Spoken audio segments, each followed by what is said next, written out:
नमस्कार श्रोते हो, तुम्ही ऐकत आहात भाग्यविधाता भाग 66। त्रिशा जसं काही झालंच नाही अशी वागत होती। तिला फक्त पाटील फॅमिलीमध्ये प्रवेश करायचा होता, जे तिने करून दाखवलं होतं। सकाळी त्रिशा कॉफी पीत बसली होती। विश्वजित जिम मधून आला आणि तिच्यासमोर पेपर वाचत बसला। तुझ्यासाठी कॉफी घेऊन येते, त्रिशाने कप खाली ठेवला। तू असू दे, हे काम आरोहीचं आहे, तिलाच करू दे, विश्वजित म्हणाला। त्रिशा त्रिशा, त्या आवाजाने राकेश आणि रीटा बाहेर आले। अमित तू ये ना। अमितला पाहून राकेश यांना आनंद झाला होता। आम्ही त्रिशाला घ्यायला आलो आहोत। त्रिशा बेटा, तू या घरामध्ये एक क्षणही थांबणार नाही, अमृता म्हणाली। तुम्ही आधी शांत व्हा पाहू, उगाच आरडाओरडा करण्याची गरज नाही, मी आपल्या मर्जीने आले आहे, त्रिशाने सांगितले। मी जे सांगितलं आहे ते कर, तुझ्यामुळे मला या घराचा उंबरा ओलांडावा लागला। जे झाले ते तू विसरली असशील, पण माझ्या मुलीचा झालेला अपमान मी कधीच विसरणार नाही।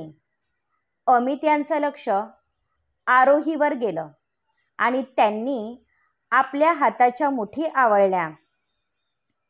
असा डोक्यामध्ये राग धरून काहीही साध्य होणार नाही। विश्वजितच्या चुकीची शिक्षा तू आम्हाला का देत आहे? आम्ही कधीच तुझ्यासोबत वाईट वागलो नाही।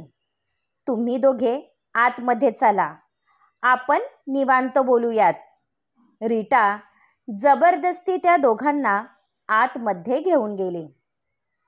सॉरी विश्वजित, डॅड असं काही करतील याची मला कल्पना नव्हती, नाहीतर मी आले नसते, त्रिशा म्हणाली।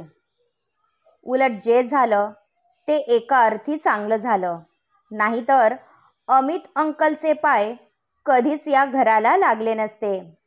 विश्वजितने तिच्या खांद्यावर थोपटलं आणि त्रिशा मंद हसली आणि आतमध्ये निघून गेली। हा त्रिशाचा न्यू प्लॅनिंग तर नसेल ना? तिच्यावर विश्वास ठेवणं धोक्याचं आहे। अमित अंकलला मी चांगलं ओळखतो, ते आपल्या घरी येतील असं वाटलं नव्हतं, अभिजित म्हणाला। जे काही चाललं आहे ते आपल्या फायद्याचं आहे, म्हणून शांत राहण्यामध्ये भलाई आहे, विश्वजितचं म्हणणं त्याला पटत होतं। तू काय पाहत बसली आहे? मला ऑफिससाठी उशीर होत आहे, ब्रेकफास्ट तयार कर, विश्वजित म्हणाला। आज मला शॉपिंगसाठी जायचं होतं, तुम्ही पण माझ्यासोबत येणार आहात, आरोही म्हणाली। माझ्याजवळ वेळ नाही, जयाला घेऊन जा, विश्वजित रूमच्या दिशेने जाण्यासाठी निघाला। जया हनीमूनसाठी गेली आहे, तुम्हीच त्यांना पॅकेज गिफ्ट केलं होतं, विसरला वाटतं, आरोही म्हणाली।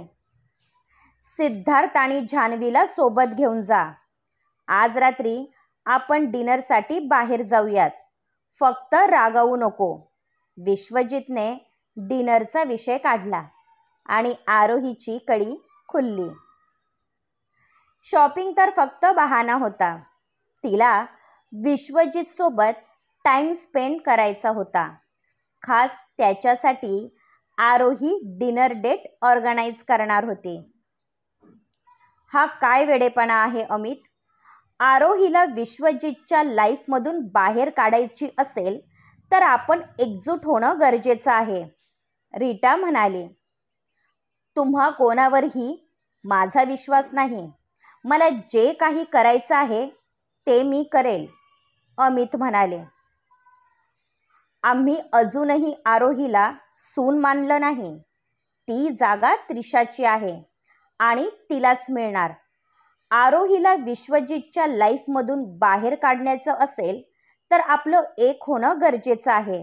राकेश, आपल्या मित्राचा हात हातात घेत म्हणाले. पण अमितचा त्यांच्यावर अजिबात भरोसा नव्हता. तू समजदार आहेस अमृता. तूच अमितला समजावून सांग. या घरची नोकरानी आमच्यावर हुकूम सोडत आहे. आम्हाला श्वास घेण्यासाठी तिची परमिशन घ्यावी लागते. आम्ही कसं जगत आहोत हे आमचं आम्हाला माहीत आहे. ना स्टेटस ना क्लास. त्या मुलीला पाहिलं तरी डोकं फिरतं. रीटा दात ओठ खात म्हणाली. तुमची मदत करण्यासाठी आम्ही तयार आहोत. अमृता पटकन बोलून गेली. अमृता, अमितने तिच्याकडे पाहिलं. रिलॅक्स अमित. आपली दुश्मन एक आहे आणि ती म्हणजे आरोही. तिला रस्त्यातून हटवायचं असेल तर राकेश आणि रीटासोबत हात मिळवणी करावी लागेल. त्याशिवाय आपलं उद्दिष्ट साध्य होणार नाही. अमृता म्हणाली. जोपर्यंत विश्वजित आहे तोपर्यंत हे शक्य नाही. तो कधीच आपलं इंटेन्शन पूर्ण होऊन देणार नाही. अमित म्हणाले. यासाठी विश्वजितला त्रास झाला तरी माझी हरकत नाही. आरोही त्याच्या आयुष्यातून काढून टाकण्यासाठी आम्ही वाटेल ते करायला तयार आहोत, राकेश म्हणाले. आणि अमृताच्या चेहऱ्यावर हलकीशी स्माईल आली. शेवटी तिच्या मनासारखं झालं होतं. तरी ती आपला प्लॅन त्या दोघांना सांगणार नव्हती. गेल्या काही दिवसापासून जान्हवीच्या पायामध्ये हलकीशी मूव्हमेंट होत होती. आधी तिला वाटलं की आपला भास होत आहे, पण नंतर तिच्या लक्षात आलं की तिचे पाय मूव्हमेंट करायला लागले आहेत. तरीही तिने ही गोष्ट कोणाला सांगितली नव्हती, कारण अजूनही तिला आधाराशिवाय उठता आणि बसता येत नव्हतं. अशात तिला आपल्या फॅमिलीला खोटी आशा दाखवायची नव्हती. गुड मॉर्निंग जानू.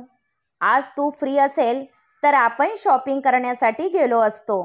आरोही आतमध्ये आली. सॉरी वहिनी, माझा मूड नाही. आणि बरं झालं तुम्ही आलात.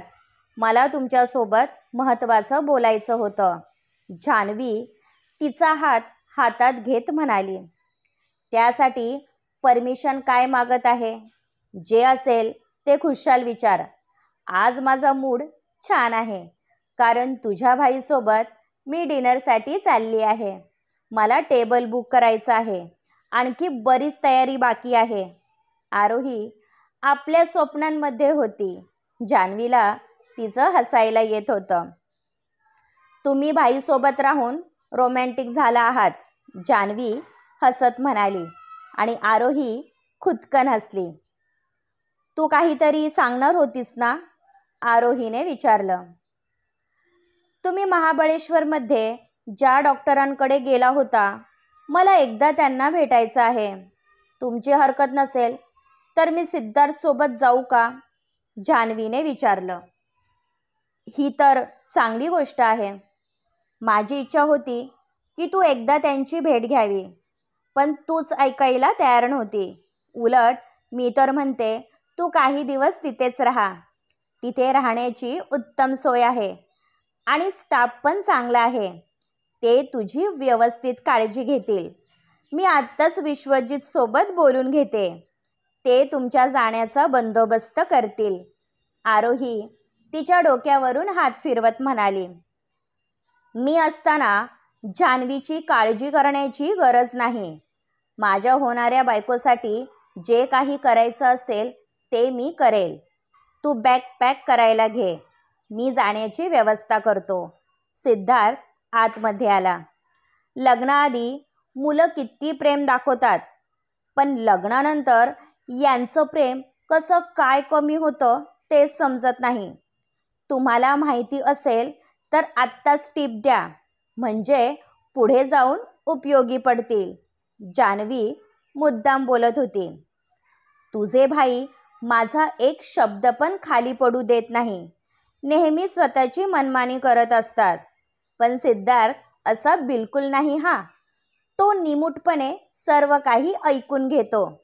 आरोही म्हणाली, तुम्ही उगाच मला हरभऱ्याच्या झाडावर चढवत आहात, कारण तुम्हाला माहीत आहे की जान्हवी तिच्या भावासारखी आहे. मला लग्नानंतर किती प्रॉब्लेम फेस करावे लागणार आहे याची तुम्हाला कल्पना नाही. सिद्धार्थ चेहरा पाडून म्हणाला. जान्हवीने खुनशी नजरेने त्याच्याकडे पाहिलं. मी मजाक करत होतो बेबी, मी निघतो, आणखी बरीच तयारी करायची आहे. सिद्धार्थने काढता पाय घेतला आणि दोघी हसायला लागल्या. आज डिनरसाठी आरोहीला छानसा ड्रेस हवा होता, म्हणून ती शॉपिंगसाठी आली होती. पण एकही ड्रेस तिच्या पसंतीस उतरत नव्हता.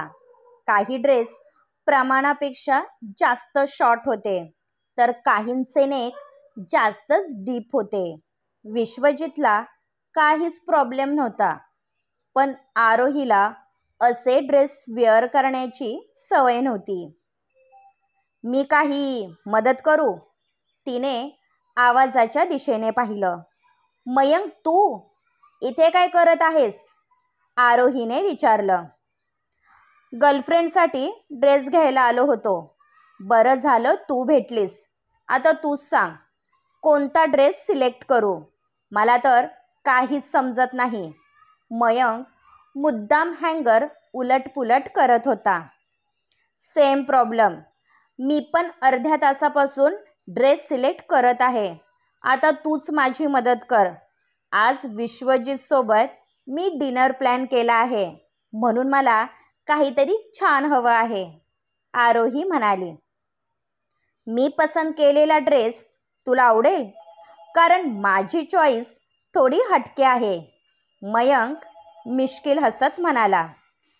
ते तर तुझ्या गर्लफ्रेंडला पाहिल्यानंतर समजेल, आरोही म्हणाली आणि तो हसायला लागला. माझी गर्लफ्रेंड तुझ्यासारखी इनोसंट नाही. तू वन अँड ओनली आहे. विश्वजित लकी आहे. मयंकने एक डार्क वाईन कलरचा ड्रेस घेतला आणि तिच्या हातावर ठेवला. हा ड्रेस ट्राय कर, तुझ्यावर छान वाटेल, मयंकने सांगितले आणि आरोहीचा चेहरा पडला. हाच तर प्रॉब्लेम आहे. मला असे शॉर्ट ड्रेस अजिबात आवडत नाही, आरोहीने सांगितलं. माय डिअर फ्रेंड, आपण 24 सेंचुरीमध्ये आहोत आणि आत्ताच्या मुलींचा चॉईस असाच आहे. त्यापेक्षा तू साडी वेअर कर. साडीमध्ये तू छान दिसते, मयंक म्हणाला.